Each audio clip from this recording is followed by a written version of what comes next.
Hey guys, so on this week's episode of Make It with Calvin, we're going to shed some light on a previously dark video and talk about how a ring light, such as this DIY one, might have actually helped the situation. So let's talk about it.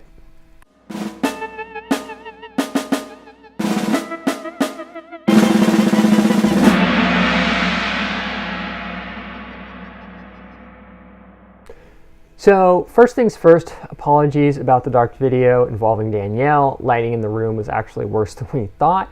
And given the way that the GoPro was set up, it kept trying to focus on the brightest thing in the room, which kept on being the desk lamp that was on. Oops, lesson learned.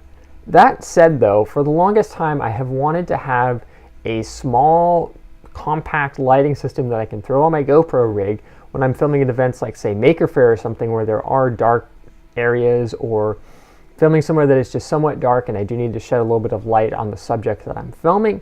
So that's where this ring light project comes in.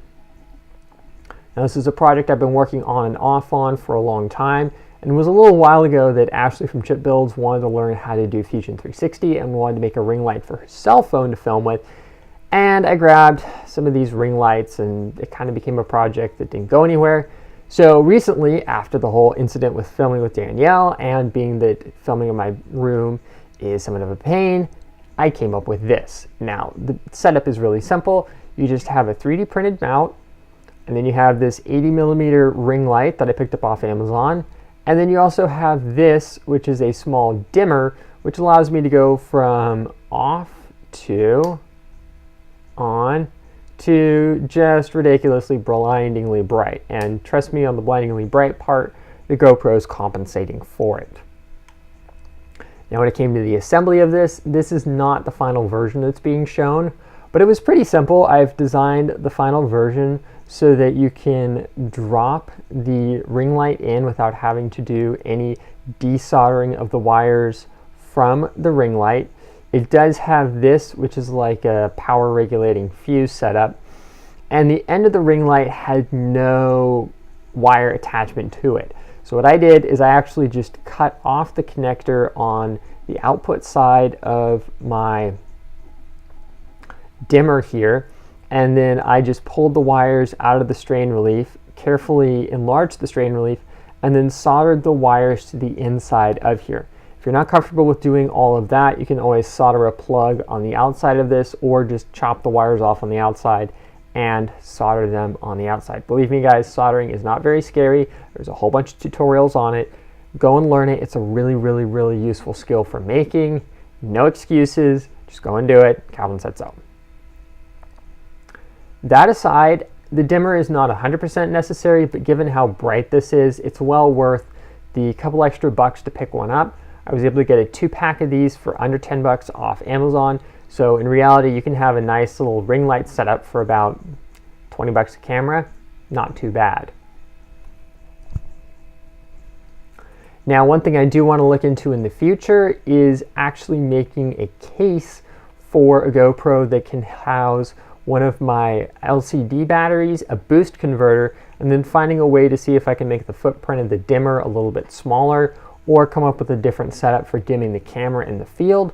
But this one is just currently running off a wall wart, so it works fine for at home, but I do want to have the flexibility of having a completely self-contained filming unit for when I'm out in the field.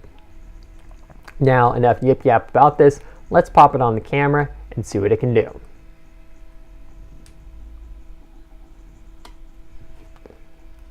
All right, killing the filming light. Now, yeah, it's pretty dark in here. I've intentionally closed off the blinds to make it as dark as possible. So let's crank this bad boy up and see what it can do. Okay, there it is with the lights just barely turned on. Whoops. There they are. They're turned on. Do note that these lights do have a cool white to them, so it will look a little bit different. I did set my filming light to be cool white as well. So let me just turn it up some. The camera adjust. And it's not bad. I mean, we are getting some reflection off the wall behind me, and there is no diffuser on this, so do keep that in mind. But it is working, and we're getting there. Now, one thing you will notice that I am seeing in the screen is the refresh rate of the camera and the refresh rate of the lights probably is about the same, so that is a little bit annoying. But let me just crank it up some more. There we go. It seems to have gone away. It seems to really only be an issue at the lower levels, and it's looking pretty good. Let me just crank it up all the way. So there we go. There's the ring light at 100% power, filming in my dark room, and quite honestly, I think it's working pretty darn well. So if you guys want to make one of these projects, I will have links in the video description to all the products used for this, to my Amazon affiliate links. Also have a link to where you can go to my Dropbox and download the files for the ring light. This one fits a GoPro Hero 3 Plus Black, but I will also have a link to the file, the Fusion 360 file, so you can modify the center of the light ring to fit your camera.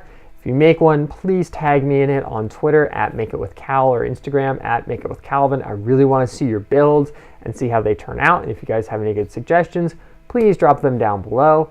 As for me, I got to go do some other stuff. So see you guys later on Make It With Calvin, where we shed light on dark things. That was just so bad.